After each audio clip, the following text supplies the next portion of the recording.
de tema, ¿sí? Porque Así mismo. hoy vamos a hablar de salud, pero desde otro enfoque. Asimismo, para hablar de algunas situaciones que se denuncian y que tienen que ver con la Superintendencia de Salud.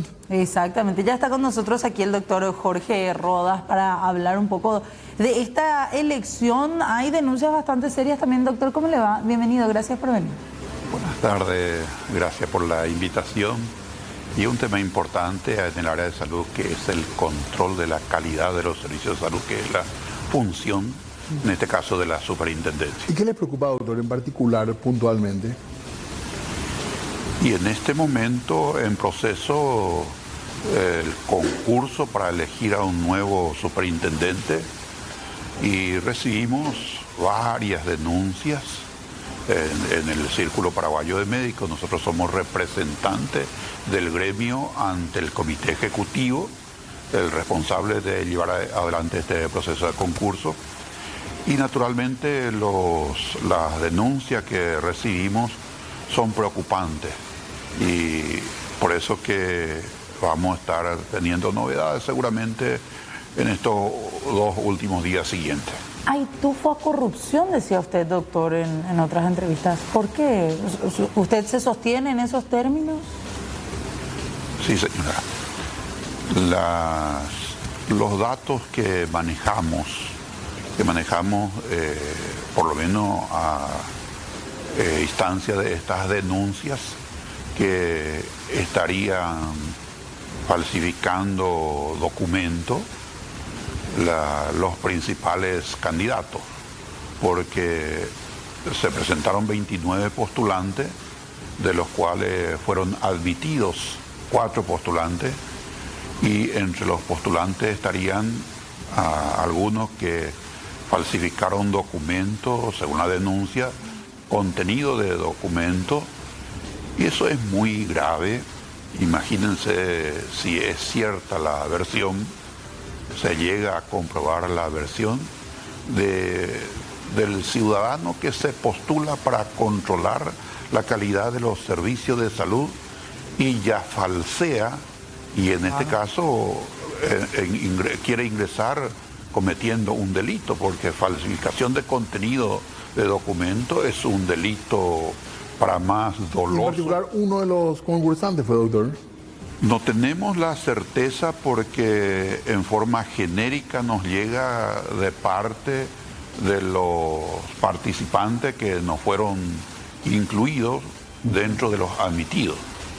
Y entonces nosotros tenemos nuestro representante en el comité de selección, el doctor Osvaldo Paniagua, y estarían reuniéndose en estos 2 días siguientes para analizar los documentos, y ya veremos allí si es cierta esta versión, pero insisto, de ser cierta la versión, estaría encubierta esta situación por el propio comité técnico que se conformó para este concurso. Hay un comité técnico que evalúa, que es el que recepciona los documentos, evalúa, y evidentemente si esto ocurre sería digo yo, encubierto por el propio comité de selección. ¿Cómo es el proceso, doctor? Si puede refrescarnos un poco la memoria con respecto a la elección. El responsable del proceso es el Comité Ejecutivo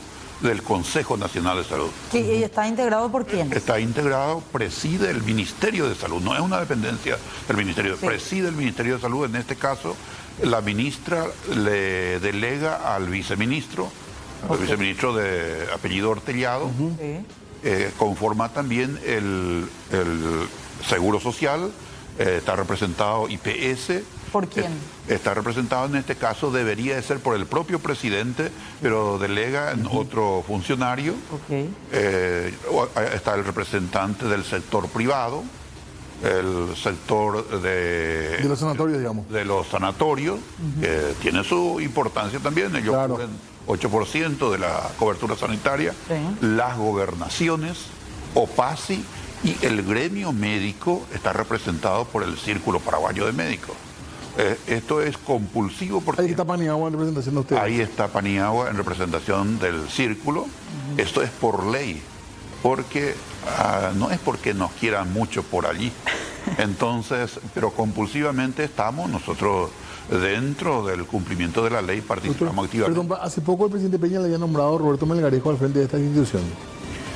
Cosa que el Círculo Paraguayo de Médicos había cuestionado y promovió una demanda formal contra el Poder Ejecutivo por un decreto ilegal. No es la vía. No es la vía, no es la vía.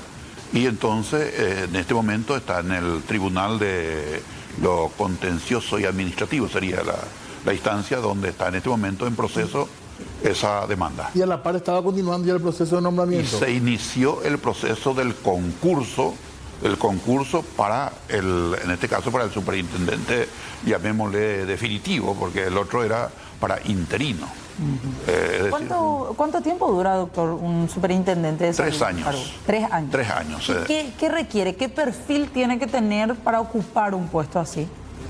Básicamente tiene que ser un auditor de una de las áreas, por lo menos puede ser auditor médico, contable, jurídico, en fin, puede ser alguna de esas áreas. O sea, no necesariamente médico.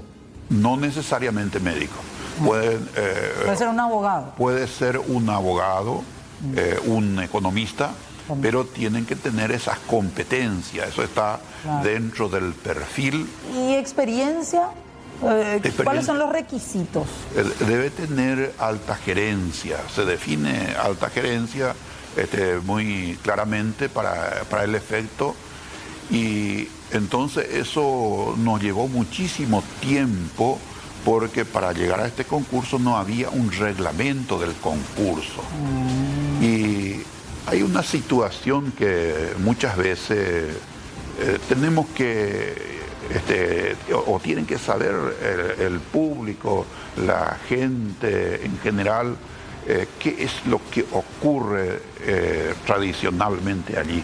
El Ministerio de Salud, órgano rector de salud de nuestro país, no tiene la cultura del control, no tiene la cultura de evaluación. Es decir, a ellos no les gusta el control tradicionalmente. Así veníamos, no solamente de esta administración. ¿Qué es lo clave de esta institución en cuanto a controlar? ¿Qué es lo principal? Y, por ejemplo, si la Superintendencia de Salud funciona correctamente, debería de controlar periódicamente. Primero, tiene que estar habilitada los establecimientos de salud para su funcionamiento. Sí. Háganse idea ustedes de que el Ministerio de Salud tiene 99% de su establecimiento de salud sin habilitación funcionando. El propio órgano rector, que es el que habilita para su funcionamiento un establecimiento de salud, es el que no cumple con esta condición.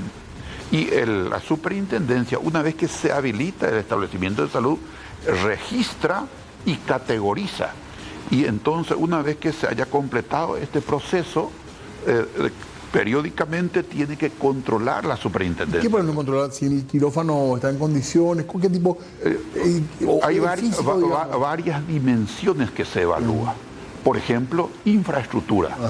El equipamiento edilicio, en términos de establecimiento de salud, el edificio también tiene su equipamiento, por ejemplo, refrigeración, por ejemplo, cañería, por ejemplo, iluminación, por ejemplo, la construcción misma de un quirófano. ¿Y esto debe ser anual, doctor? Esto debe ser cada 2 años.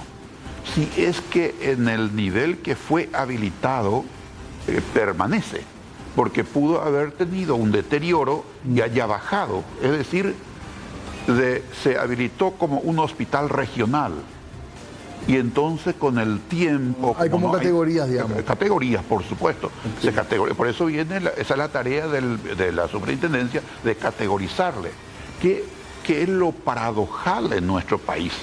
Que el público, los servicios públicos que le cubre a la mayoría de nuestra población, no están habilitados ni categorizados, incluido el Seguro Social, que ahora en estos días he visto que con este nuevo superintendente tuvieron o llegaron a ser certificados.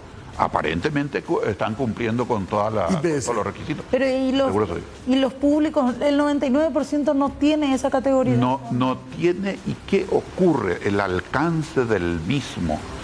Y quiero comparar para que comprenda fundamentalmente la audiencia.